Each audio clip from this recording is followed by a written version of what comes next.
ညီမလေးရင်ခုန်လား ခုံလာဟောမမတို့အဲ့လိုပဲလား မမတော့ကတော့ပြုံးနေတော့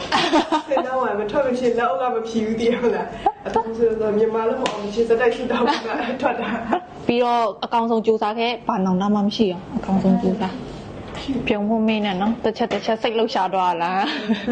ကိစ္စကင်းဆိုအရန်တိတာသူစိတ်နဲ့တခုအဲ့လိုလေအရန်တိတာတကယ်မမပြောရလေတကယ်မလွယ်ဘူးဘာလို့လဲဆိုတော့စင်ပေါ်မှာ focus လုပ်ပြီးဒီလိုမျိုးဖြစ်ဖို့ဆိုတာမလွယ်ဘူးကွာတော်ရုံရင့်ကျက်မှုနဲ့မရအောင်ကွာတိလားပြီးတော့အတက်ကလည်းဟိုဟာလေအတက်ကလည်းငယ်သေးအတွေ့အကြုံတွေကလည်းနည်းနေတဲ့အချိန်အလောက်ထိလုံနိုင်လဲဆိုတာမလွယ်ဘူးအတက်ခိုက်ကြီးကြလေရအောင်ရှင်တန်ရတာလေ ဟုတ်တယ် နော်အဲ့ဟာလုံးဝမလွယ်ဘူးပြီးတော့မမတို့ဆိုရင်အနီးကပ်မြင်ရတော့လေအရန်အဲ့လိုအရန်တည်ရကဲအခုဆိုလို့ရှိရင်ဆိုတာညီမလေးခီစာခင်လေးကိုပြင်ပေးပြီးသွားပါပြီခီစာခင်ကဒီနေ့အိန္ဒိယဟုတ်လားအိန္ဒိယသွားရမှာဖြစ်ပါတယ်ညီမလေးသွားရမယ်ဆိုတော့ဘယ်လိုလဲရင်ခုန်လား ဟုတ်ရရင်ခုံပါတယ်နောက်ပြီးတော့အကောင်းဆုံးစူးစမ်းခဲ့ပါမယ်ရှင် โอเคတက်ပြောပြပါဦး သူစားရင်ပုံကုန်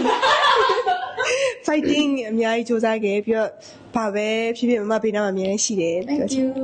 Thank you Okay fighting မှာ တဒါ